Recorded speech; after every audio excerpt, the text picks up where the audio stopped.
is a native of New Zealand, and she was asked by James Schwabacher how long she lived there as a child. Well, until I was about 12, and then my mother decided that I would be a singer. So there I went. I was uplifted like the gypsy wagon, and off we went to find a singing teacher and have me trained and push me over to Australia to try out some more music and see how well I would do. And then finally she got me to England and said, right, there. Well, now you said your mother discovered this. I mean, your mother decided this. Was it a kind of a Svengali kind of a relationship? Svengali in that she just would sort of like pull the strings and say, walk this way. That's what happened. But it didn't do me any harm, and I have only her to thank for it. But you always loved music, I mean, growing up, obviously. Yes, it was my sort of life. I never had anything else. Of course, I loved sport, but she would always avoid letting me do any sport because of my voice. What about the training? Who gave it to you finally? Who did you find in London? Well, first of all, we go back to New Zealand, and I found a very good singing teacher in New Zealand who was she was a nun, and she didn't know very much about singing, but she sort of started me off and didn't do any wrong things and make me sing the wrong things. She seemed to have an instinct to know to put me into Mozart and little sort of art songs, we called them, little like folk songs and things. And then, of course, I went to England after, not too long after, actually, from that singing teacher, and I discovered, or we found, a fantastic singing teacher called Vera Rocha, a dream of a woman, and who is my Svengali sort of person now. She's really quite dynamic, and I admire her for her courage in pushing me about. So I have a replacement mother there. But when you started with Roja, was this a matter of lots of exercises and few songs, or by this time were you doing arias? And it still is all exercises and few songs. Has been for the last, I've been with her about 10, 12 years now. And I never give up the exercises. And the debut came when? In London in about 1970, 71, with the Countess in Figaro. And then in 72 you came to us, and you sang the Countess. Yes. And then Pamina, and then Amelia in Boccanegra in 1975. Yes. Mm-hmm. Not my first one, but of course I like to try it out many times to discover it. I found that I discovered it more in this production here in San Francisco, working with Vixell and Tal Vela. I mean, you couldn't get much better colleagues. Talking about Vixell, you've sung with him quite a bit, and apparently you're great friends, and you seem to enjoy to sing together quite a bit. Yes, I do. He emotes a lot more feeling and aggressiveness and masculinity and everything that a woman wants in a man. Vixell is for you when you want it at that moment on the stage. It is a most extraordinary feeling. But the audience notices this too in the way you react to him. It's not just something within you, it's something that comes out to the audience, which is so remarkable. Well, also I love him, so I suppose that helps a little, doesn't it? And we were talking before about the relationships in opera between baritone and soprano. They're mostly of the non-sexy kind, right? Right, yes. Well, this is unique. I wish well, maybe there would be a few more Strauss operas around for baritone and soprano.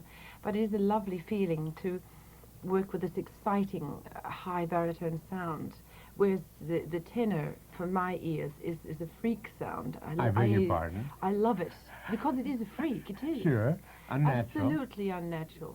But with the baritone, to hit those high notes is really, I think, even more difficult. Well, how did Arabella come to you, or how did you come to Arabella? Funny you should say that. I have a wonderful manager who is really, like, I suppose, a father figure to me, Basil Horsfield. A darling man. I just adore him. And from working for me, which is really, he's more a friend than a manager. And he said to me one day, you have got to do Arabella. And I said, yes, Basil, where do I, what is it? Who was it made by? And you know, who was it made by? And he got me the score, and he said, right, there, learn it. So I learned it.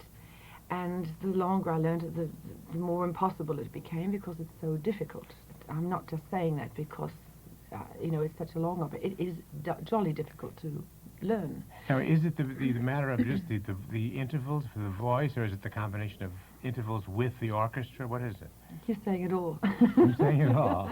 Intervals with voice, with no help from the orchestra in some cases. But we have also a wonderful maestro who lets me sing every now and again, lets me sort of do all the goody bits, and I'm allowed to take those... Liberties, you mean? Or oh, sorry. No, You no, sing every no, note just the no. right way. Well, then it's different from other roles then, first of all, in the difficulty of the music. But how else is Arabella different than the other parts you've played? I find that I've become very akin with the person of Arabella, and I think that my life and the way that I am in my life is like this woman who wanted to wait for the right person. Because in my life, my mother said to me, there is always the good and the very good, but she says there must be the best for a husband. And she said, you wait for the best, you never have anything less. So I had that in my life. And I have ideals and all these sort of things. I do become grand sometimes when I don't want to talk to somebody or all these sorts of things. So I'm very closely associated with that character. I also find it's the deepest I've ever felt about music, people, person, combination of relationships with a sister who can be as charming and as wonderful as we have in Barbara Daniels. It is the first time I've seen as Denka really be as Denka for me, that you could love her and want to protect her from those dreadful parents. It's interesting when you say, wait for the right man, wait for the perfect man, because our Mr. Commande in the Chronicle mentions you as the Arabella, as the perfect role, the role that fits you just like a glove. And the role also, before you, fit Lita della Casa. What is there about the role that fits the right person's voice just so? Well, I think it's my voice. My voice lies exactly on the lines that Strauss wrote, and it is a lyric soprano. It's not a dramatic soprano. I think if it was a dramatic soprano, it would sink more. It wouldn't maybe float as well as I would want it to do. And some of the pianissimi I love to do in the duets and things like that. And not always a heavier voice could do it, because it is so demanding. And to go right to the end, to a monologue, which is really a big one, and come out at the very end still feeling as though I've managed to lubricate my voice throughout the opera. I believe this is Strauss for me as a lubrication. Now, on a different tack, the opera opens with a fortune-telling scene, rather unusual. Have you ever had your fortune told? No, and something I would be very much afraid to. I don't have very much fear. I have great courage in things that I can touch and see and be able to control. But as to fortune telling, I don't. It's not that I don't believe in it, and I just am afraid.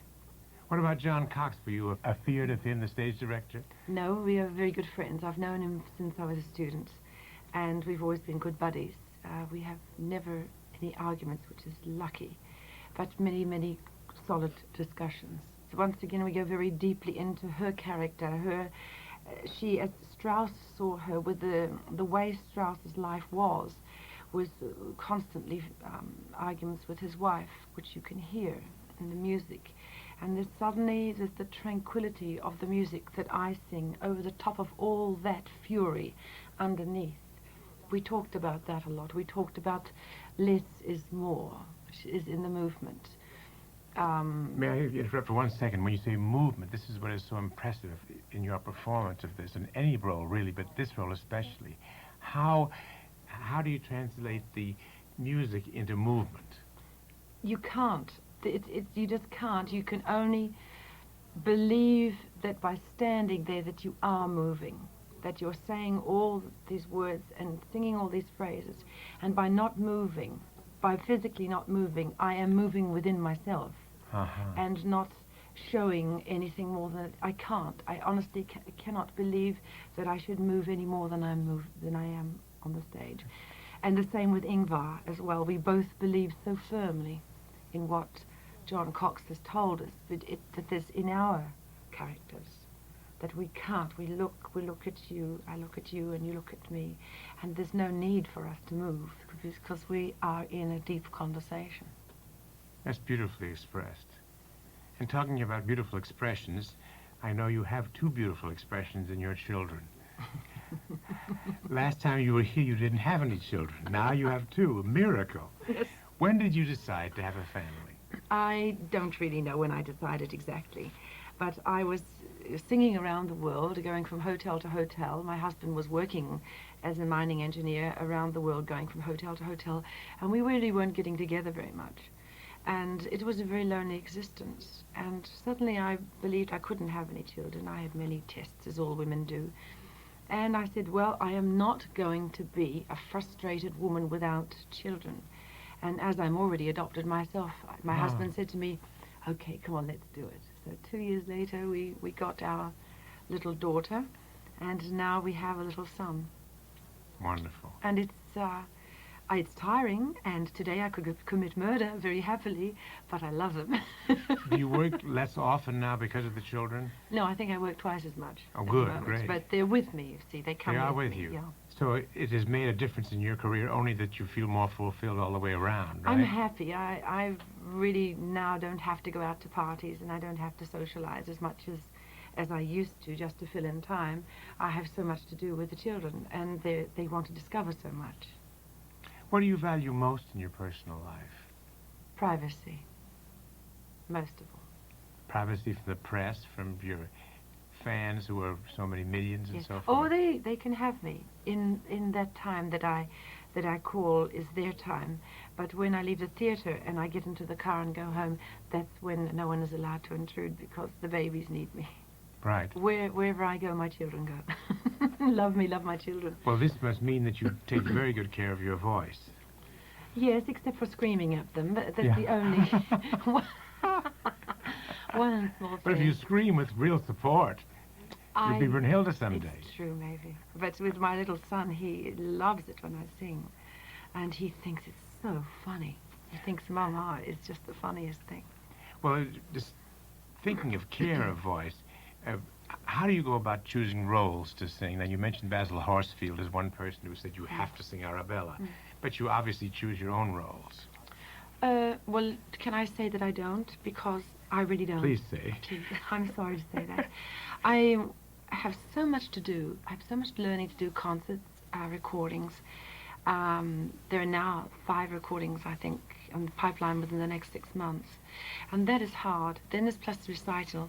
Can you tell us about those recordings? What Yeah. are they? Would you believe I'm doing Polly Peach, is it? Polly Peachum? Yes. Uh-huh. And Joan Sutherland, I think, is singing Lucy Locket. Oh, wow. Or Vegas something opera. like that. Yeah. Something very wonderful. Yeah. And then La Rondine. And Oh, wonderful for which you. will be really nice. And a Puccini Verdi album and a Mozart album.